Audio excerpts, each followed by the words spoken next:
say we are no more going to live in the days of propaganda and lies. Yebe wa wa imagine won ye bia ka hey tie ha na nyansa wo enkogo tie show bia ye de toy asisi table so na ye ba betena wa ye ya agenda ye nim say na tie pa na ye katwi no move and obi nkan che kojo ponkroma se wo mra na me ni nkomo bi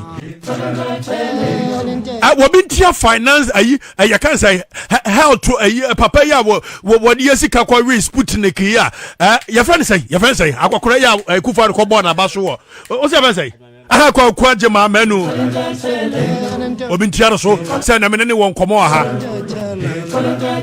ya ka kire mo se eye propaganda mamuo of eye entro I'm say that move.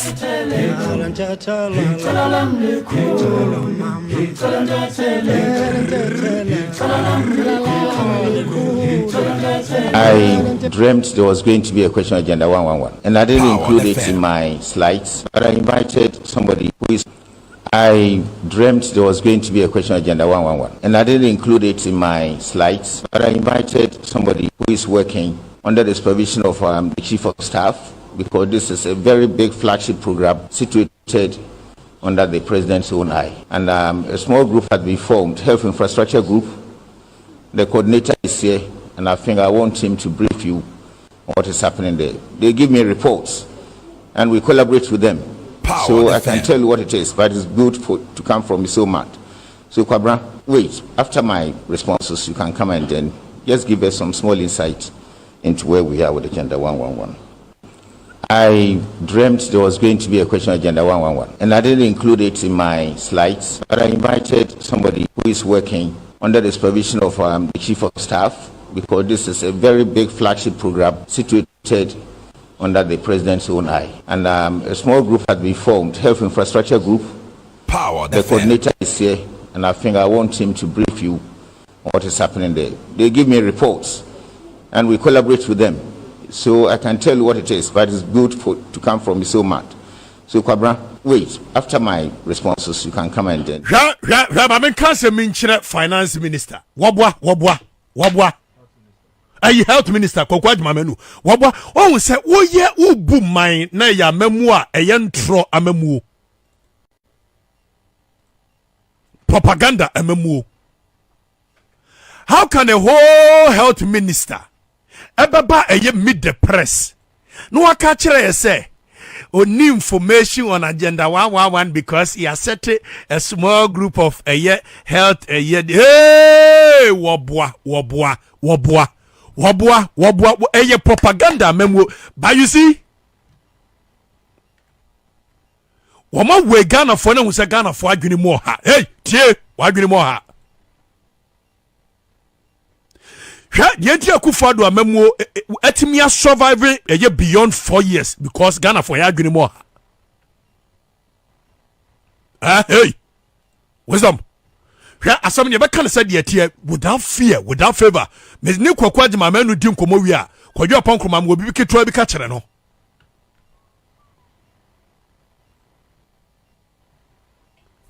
Omo we Ghana fo ahunu say Ghana fo adwene no oda etim no emu ha. No wonder say ye IQ test the whole world out of 199 ye to so 190 nipa na adwene ni mu ha tie ayampa mo adwene mo ha ye nyina ya adwene mo ha. Say adwene mu nya ha. How can a whole health minister by now sir health minister is a Akufo-Addo very serious president and Kwasaki sa health minister we long before this time. But unfortunately, we have a president obedience hunua obona baswo.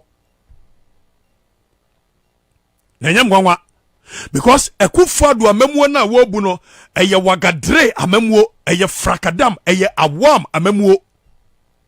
Government of applause said the minu akwame ochredako efre government ayemmo ne nsem ensemmon kwa ne yemmo mano agenda 111 hey frakadama memu Akufo-Addo medical catch say yehunu say it does say madwene ni mu ha anase boni nti mumpese mubebu mine. So we are going to profess solutions to our problems. Look, continuously they keep on coming up with slogans. You busa a question about Agenda 111. We say, I do not have the information here, but it is a program under the president's very own. How can the president appoint a health minister? And the health minister says, we need information on Agenda 111. Wabwa? Agenda 111 be any baby. But when him say Ghana ni na dwene mo hanti the very moment he be now say Agenda 111 no yay and me chiro de ntia wo Ghana ni no wadwene mu ha tenye me chiro de ntia mpaniampa wadwene ni emu ha na emu nya ha anka omu nkoso enye de wo mo ye no.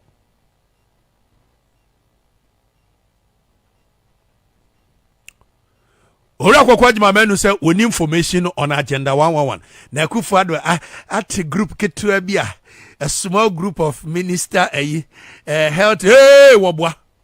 They report once who try to rate me feel ho say they report to me. So far kwa jimamenu report when on the abre wom say Agenda 111 aduru he.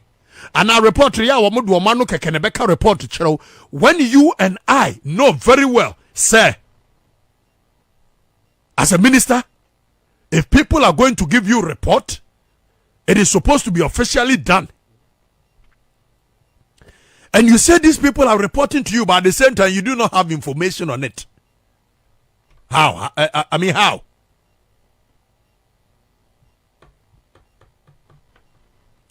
But you see, when you continuously ebu aye frakadam amemuo of propaganda, amemuo of entro, and yanya kojo ponkroma eja wono fine gentleman wo hwe nanimu a said your kasa we sitting in sake kashemu na oyiye yesei na ye hwe na fine etu otwa ntokora wuhu kojo abeboa mamuo no a ye frakadam awam amamuo no ema Akufo Addo. You see, Akufo Addo is a trained frakadam person from UK. It's a tie ye be kan say de tie wo de ohunu papa ni wo TV so a hwe nanim di hwe nanim men can range now. So phone so kura wo ho download the Akufo Addo picture na hwe nanim din wo hu de me kire no wo de hwe nanim din.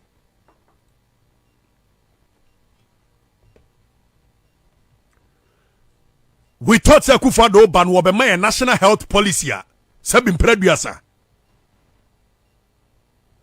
adwene ni nyansa ewom a long term national development plan. We are professing solutions to our problems. Na enye knee jerk reaction. Akufo Addo betimi aba abeka kire ye say wo ye Agenda 111. Na wonim sa Ghana fo adwene ni mu ha etu oba ye na after 4 years yeja University of you can say Ghana Medical Center aguo after 4 years no wokoka kire nkrofo ne say still ameye Agenda 111 nkrofo ne be ye because onimsa manfo na dwene mu ha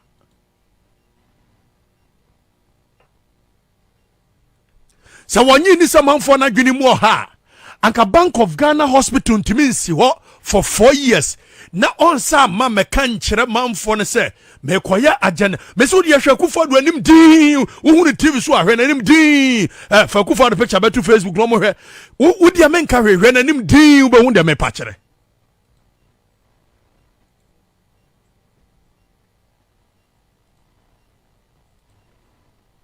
wenim sama mfo na dwene mu ha Agenda 111 ya mutumfo yan start na sabi o manfo na dwene mu nya ha anka ye den na the second phase of Tamale Teaching Hospital ye nya nwieye nanso ye koka kire mo se sabi ye besi 111 Agenda 111 na manfo na boaje so hey because why you see the only reason a manfo no atimi atena se Akufo Addo abu man na wo no amia ba beto amena donko mu after 4 years is because manfo no adwene mu no ana tibonko so leadership anwene nko akire ana di animu oko kam si atem didie ade na manfo na adwene mu hwe Akufo Addo anim di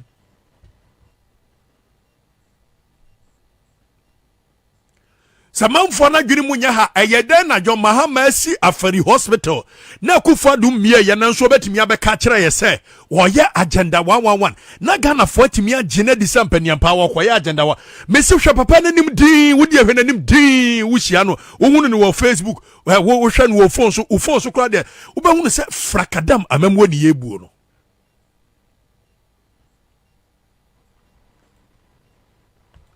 an wo ka asem na o chenu a wonu ne ho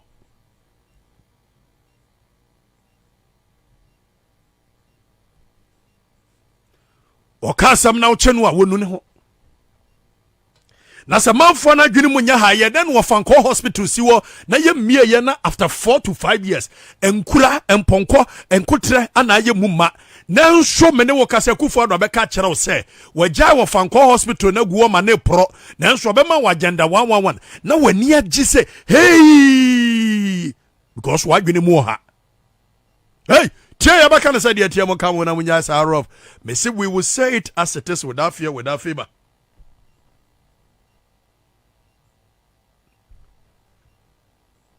Akufo-Addo ne health minister meka nkyere ye so far Dodowa hospital Formina hospital what is the current state of those hospitals enu nti wo ba ya obeka kire ye say agenda 111 because odwene ho a wonim se manfo na dwene mu eha Akufo-Addo Germany go esai Afari hospital esai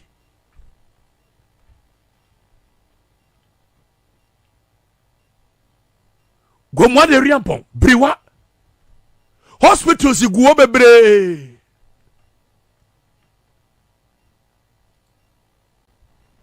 wanya mie ye polyclinics ne kwa ebi a esi wa eye adwuma Akufo-Addo timi mie kwadwirigu wa bra ye nyamfa eye bail nkoye ni ensie na sabio eye adwene kwa kire ne nyati bonkoso adwene a anka akosi hospital ade esi wadada no ye nsi nwie ansa ne akwa hospital enso labadifo wo mo tempo anu yi wabu wo polyclinic na gu e wa bra wonya start ye enso Akufo-Addo se wo ya agenda 111 cause manfo na adwene mu ha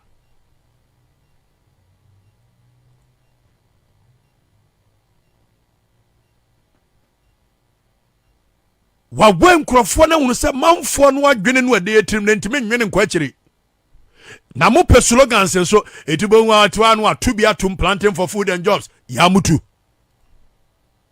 Ghana beyond aid yamutu ene Ghana beyond aid abobosia na de wanka Ghana beyond aid kura abobosia obi a ka Ghana beyond aid wo burumosia gu asaso no hwe manim no osere hwe Akufo-Addo anim din wo behunu de me kire me so de hwe nanim din you show na downloading picture etu phone so na hwe Akufo-Addo anim di eno madam fo kwaku osu se kire frame tamu Akufo-Addo wini 2016 me ne kwaku osu se kire ne wura Akufo-Addo fie emi ye kokogye yanie ekotwutwu spidede o frame aso onsu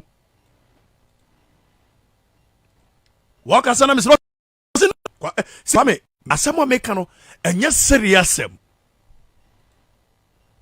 wase the man wase papa ne hihye adwuma ma Ghana fo na adwuma no adi Ghana fo en wakoso hihye adwuma ma Ghana fo en adwuma no koso adi yen sanya ne sadia Formina hospital ne yesi aduru babie Akufo-Addo nya ho hwe nanso otimi be ka kire se wo be ya agenda wa ne asere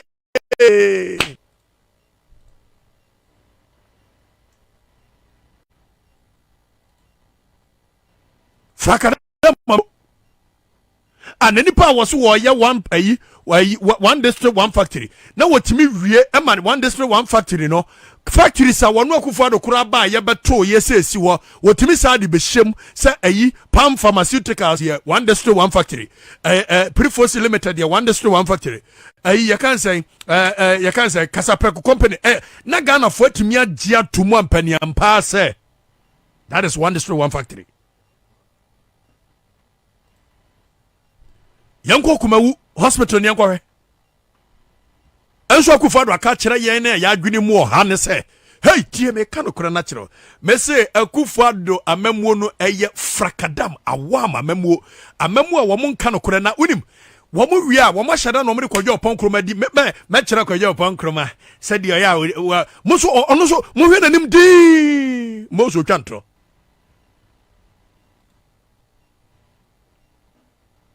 We thought say Akufo-Addo ba no obema ye health policy as a nation.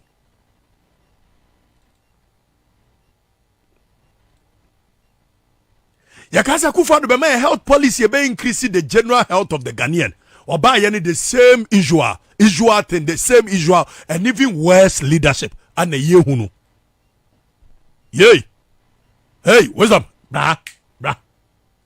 What's up, bra? Adio me no be ko ho. A condition me no be ko e wo ho.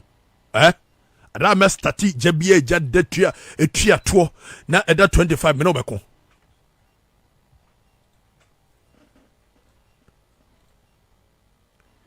Yakasa Akufo-Addo be my policy be regulate sebio obi a wodwene ko akira wo pesa ne manfo no enwo to omu bia no wo the policy long term national development policy eboa ebinde a prevent yare say ye policy be regulate the consumption of tobacco and alcohol. These are the things we thought Akufo-Addo was going to bring. We thought Akufo-Addo was going to lead or minor na policies ebane health, the area of health.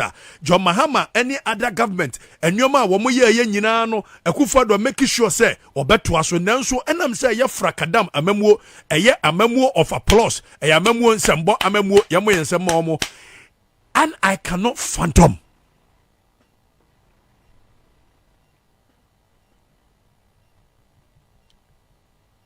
adana wa ye busa mo say sika dodo say na mo de kwaya wonim efise there is no national health policy.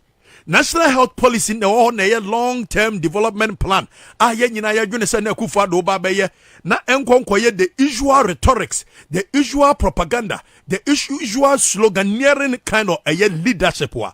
Anko be ma ye national development policy ye oil ya ye true ye anka by now ye nimse funding say and ye they call the general health masses no omo pomden. Anso antesa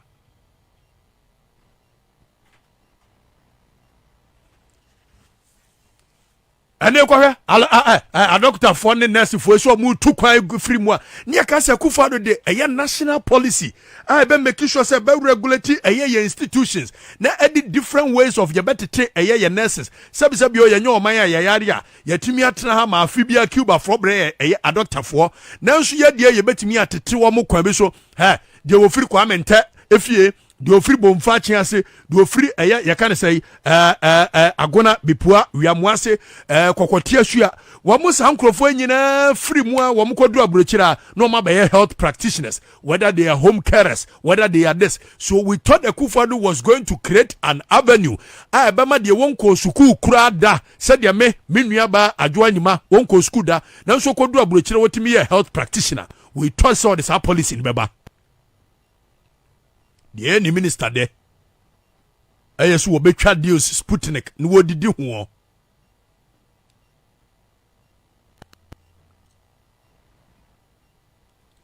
We thought Akufo-Addo was going to help. Said the constitution of this country. Yebenya explicit provisions. Ebema every Ghanaian will have access to health care without any restrictions. These are the things we thought as a leader he had the vision to do. But Yamutu, because frakadam amemwo na wakasa hwena nimdi ubehunu de mepa kire hwena nimdi.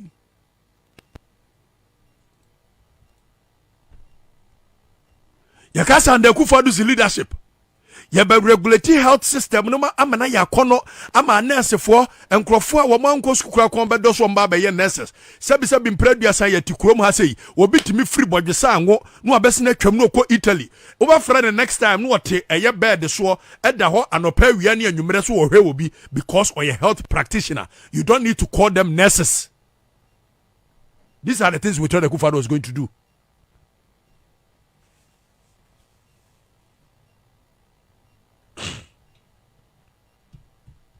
But unfortunately,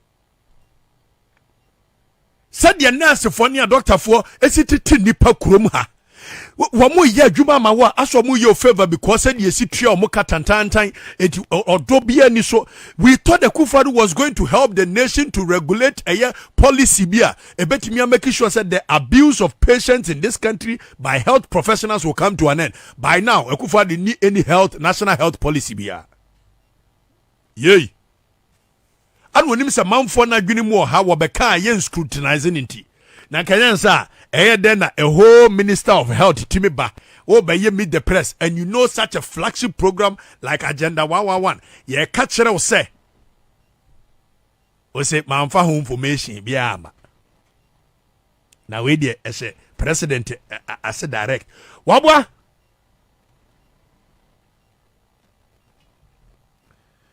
they say the only reason Akufo-Addo's government survived the first term and the second term, whether you twaba maomo and also mo the frakadam the remu ebeji yo said yo. The only reason Akufo-Addo amemo etimi survive ye the second term and say manfo na dwene mu ha. Hey. Tie ya can say the tie. We are not going to men's words. Say ya dwene mu nya hade a yan hyase ma politician ni hunu say wo de sa slogans weba na Farouk Temamo say Obama poku ase ayi wo maka na namponsa bedi akona na no meso wo twama da pa me de menua no mentwa da pa but wo government di bibi ba Agenda 111 no obusan say na ba ya de obato ye no what trust wa wie de cause ya Ghana ska ebo yey. But when him say adwene mu ha when him say bibia ne party supporters no ebe defend eti Agenda 111 meanwhile kura budget ye de ye adwuma ebe si na Akufo-Addo said the state of the nation on kan kire ye.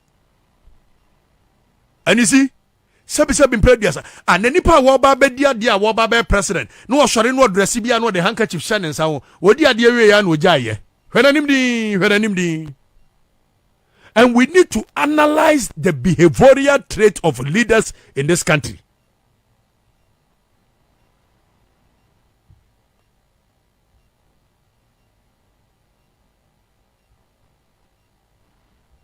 We need to start analyzing the behavioral trait.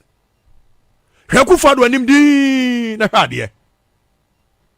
Mesi madam for ne frɛ me waka say wasi wo dia hwɛ so papa ne nim sɛ de si we cash ntina Ghana sika nyina asa no. Nam si adai. Wasi hwɛ ne yire kura wonya ne ware no sɛ wo ba we sɛ bio na wuni kakra won nsam a wobetimi e blow cash pa ka onya. Bebo kwadwo ponkroma voice mame. Wo mame.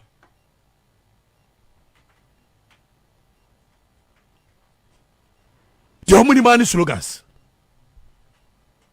No manya kwadwo ponkroma fine gentleman here say no sabio. And you see the youth of this country go by the same playbook. And then mranti na maba wani nyina adwane akopa youth organizer in every political party because of who say over the years that is where money comes from.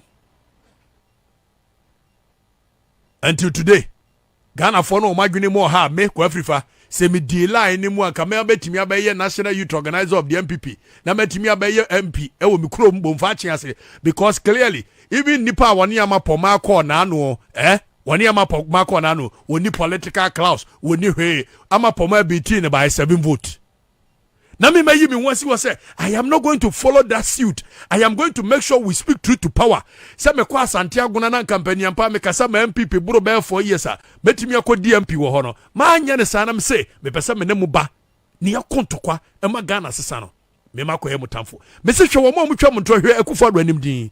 Na wo de kwadwo ponkro ma kasa ya hwe nanim din.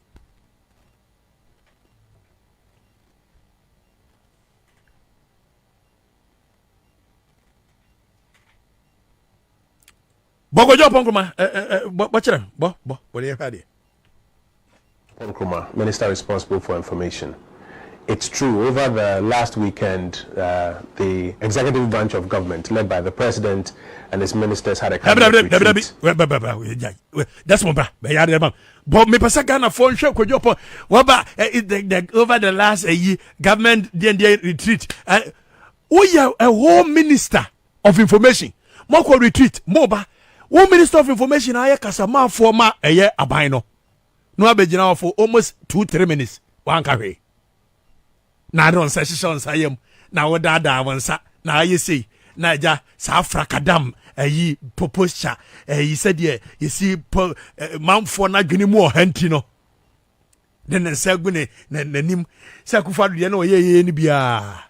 near friend presidential material not here. So I can't keep your betray. Me say the time has come, say no person from a yasa bourgeois class in the Okrumha, a Kufa in the Bushia for will ever climb the presidency of this country ever.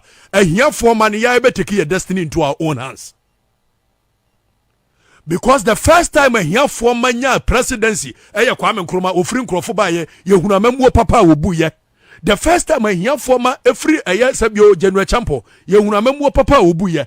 And yes, said when I school, when I'm yeska for my mama, Akufado memo way clearly shows said they cannot lead us anywhere. Hi, my name is Kojo Oponkroma, Minister responsible. Your name is Kojo Oponkroma in today. Pause. And so what? Yeah. Remember, I'm messing in day. Hi, my name is. Say, I want the dad, I'm one who are rebrough no yan and sunny say, as what I traffic. No, we are quite your punk man, doing both your chantro. Well, when your punk make us, I hear him ding. Bamianko. Minister responsible for information. It's true, over the last weekend, the executive branch of government, led by the president and his ministers, had a cabinet retreat. It's a regular retreat, one done every quarter. But this retreat had the opportunity to look at some of the emerging economic difficulties globally and how they are affecting Ghana. And the president has made a number of decisions. One, he's made a decision on the borders, when to open the borders, the residual preventive system to put in place at the borders to ensure that while the borders are opened, we still don't have infections crossing over from our borders into the Ghanaian jurisdiction. And again, while the borders are open, we're able to protect our populations from the risks of insecurity from the northern frontiers. Two, the president has also taken some very bold decisions on the currency. And the currency, as you know, is managed first by the central bank, but the broader economic managers also have a role to play. So the central bank today, Monday, after its monetary policy committee meetings, which had even taken place before the cabinet retreat, will announce its measures on what it plans to do on smoothing. Purpose. So, Muba announce what measures later. We brofo abegina okeka wan sashe mu e direct traffic e kire ye every brofo and ye what ko retreat aba. Una ye information minister. Information minister so him say nya na so breaking news to us. We should wait for the Kufadu himself to come and break the news to us. But when him say man for na adwene mu ha. It oba be gina ye nsa say aye say aso direct traffic na posture ye ni mu anyina it is an art of con men. Hwere omo kasa me say hwe omanim di say ye be mo hunu omo we will ye be break we will unveil them. Over the years, I never come the brigana for any super brofoka. Cause ya gini mo hanti this will be we brofwa. Hey, where do you share? Hey, wamobua, unshare who? We brofosa na ye and san say.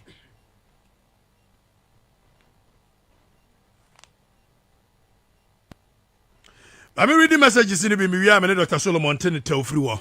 List one and Apoko is in the house, he didn't come on. Penifo we briba betena se yesa me doc efri to ejano ano hye wafake se dia ya wasi stomach journalist wafake hwa wo en aya na ya makoma mu ya ukwa wafake Neoplan station abronsen ya yensi nwie ya ne top eye uncompleted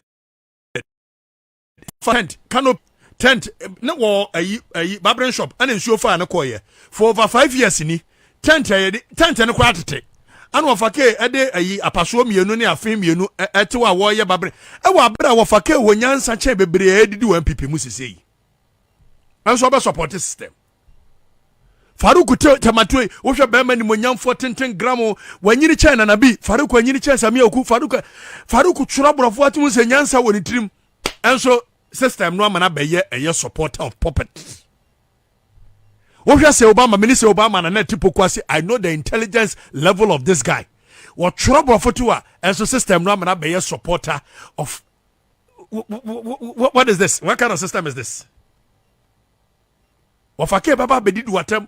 Ewa abra wafake tuwe. MPP ba ye si ya kase MPP apaso ba kukura wafake nyebi. Faruku ba yari hole in heart na mte ya PFM. Ebrobe afe nu onya wobi ama ne mwano. Miya ne mtwe MPP fo ya da pasa anu onya abuafo. Enso baba bedidi atem. Se Obama pokwa sibi nua pa no edu ba bia ho kire kurantine so oton ni moto enso obe support system wa render such youthful people restless and useless. Obe support this system no because ni trim ni account mu se wo MPP no ye NDC ni ye de mo beti ase ani ewu ye yenka se pe obi abibia ani ye be koso anyamo de na mo betwa dapa ha ya psyche ye ho tidia mo ye ne ehu mukura wo mpanimfo no ye tibonkoso na ada sori anopa akoko di o matem because they are tibonkoso they cannot reason beyond 4 years. Ano mo hunu se mo nso adwene mu ha ni nti da bia on beda da mo se ya I don't care obeti aba be keka nsemunu na nsemunu nim kan cheme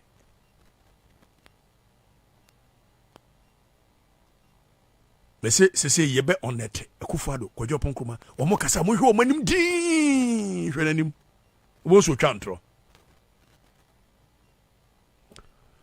a higher power 97.9 asempani we did Okatakye Afrifa Mansah. The man who can say it as it is without fear, without favor, ye need probe with me. You can't say this yet. Me medical catcher said, you obey be a yadrin anymore. I am yadrin Mushasi and your dunia Musa questions ye. Open to my conscious agenda 111. Our brother John Mercy hospitals, up to Kromha, nothing in say when would have near just or agenda 111. Why do you mean you have a goodness? Doka Kwaba, Major Park to J. Bibiamo Bokopa. Now, you can say untreated back pains. As another African Center for Health Policy and Research. Doc Akwawa. I'm just Michelle, no Michelle. Doc, Matthew Fodge also, and you may now say any. Yeah, BBA. Doc, so far, a banner the health of this country. Be sure say mo center ho mo de money chire aban we ba hospitals ana aban dada no ye gu a ese na ye nya ye nto abi so afi na ye born we bie ama ye ene aban so be agenda 111. What the when ye chire, where are we going? Do we have a plan? Have we gotten somewhere? Edia somewhere. That was a good Agenda 111. From the very day Omo announced Agenda 111, make a sure Ghanaians it's a hoax. And yet, that Omo Tinisi Hospital there. Simply because since this government came, their manifesto 2016-2020, we filed manifestos the same paragraph now, we try to paste it. They don't do anything on health when it comes to health. The only thing now I'm using bragging about is the nursing trainee allowance. Besides that, they have not constructed any meaningful hospitals. The only meaningful hospital they have been able to put, there's one in Tolong. It is lying there, commissioned by the vice president, and there's no single person working there. And goats, animals, fowls have taken over the hospital. Bolga Hospital was built, abandoned. It's not commissioned for 5 years. Legon Hospital, we had to cry, and thanks to God, COVID-19 came. When the minister needed to go and rest, then they went and opened it. I can count. What is it? Bank of Ghana Hospital, Maritime Hospital. We had to struggle for them to open all these things. Besides that, remember that the human resource capacity Mahama building, it was built to take care of the new hospitals that they were aiming to build. They've come and introduced the nursing training allowance and given quota to the nursing training colleges to reduce the numbers. So even if you build those hospitals, the Agenda 111, where are you going to get people to work in them? Where are you going to get people to work in them? One, this government is not serious about hospitals. We also in Kumasi, the military hospital at Ferry, almost 80-something% complete. They've left it to rot. How do you leave all these hospitals to rot? then you come and tell me that you want to come and build 101 health facilities, and I'll believe you. When you can't even complete those that are there, or even those that you yourself you've gone to build, the 5 hospitals they themselves have gone to build, at least 3 of them have been finished. You can't even commission them and let them start work. You tell me you are going to build 111 health facilities. I won't agree, because you are unable even to manage what is existing. So, quite apart from that, the amount of Omokasa on the UC building hospital, no, it was something that when you analyze, it can't. Unless they just want to build containers, structures, and leave them without any equipment, without anything, then they will turn to what? A place to accommodate that and whatever. So, Agenda 111, minister say, if a cabinet minister, health minister, comes to tell you that Agenda 111 he has no idea, it means that government have just shelved it. Files are gathering dust, and nothing is going to take place. Also, this policy is directly under Akufo-Addo because who here Akufo-Addo papa eti president na ni edi achire na ono de won share any information on it. Could it not be that Akufo-Addo is taking this project much more serious? That is why minister need information, you know. Which project hasn't the president taken it serious? He went and cut salt in the eastern region for them to build a hospital in his own region with 100 and something million. Have they put any block there? Which project has he taken serious before in terms of health? I want you to just mention one. The only serious project he has taken is renaming institutions. Like the whole regional hospital has been turned to a teaching hospital. That is all. So to be frank, in terms of the health sector, this government has done it more harm because they are not matching the country's health development with the growth of the population. This is going to bring a serious lack of health facilities in the nearest 10 years to come, 5-10 years to come, because there is no incremental, there's no increment in numbers of health facilities, workforce to take care of the needs of Ghanaians in 5, 6, 10 years to come. All because this government has not put anything. Look, Ghana health sector would have serious problems, just like the energy sector had serious problems in 2014. If we don't take time. Doc, Okasa, I will say this government is not making any cogent steps. Say, you bet me your health facilities, you know, ebe meet the growing population. But as a nation, do we have a national health policy? Say, your national health policy, and me address say, this year we are targeting this number of beds hospital. We are making sure see the air policy regulating tobacco and alcohol. As a nation, do we have a national health policy? There are nice policies that have been developed, but they have been shelved.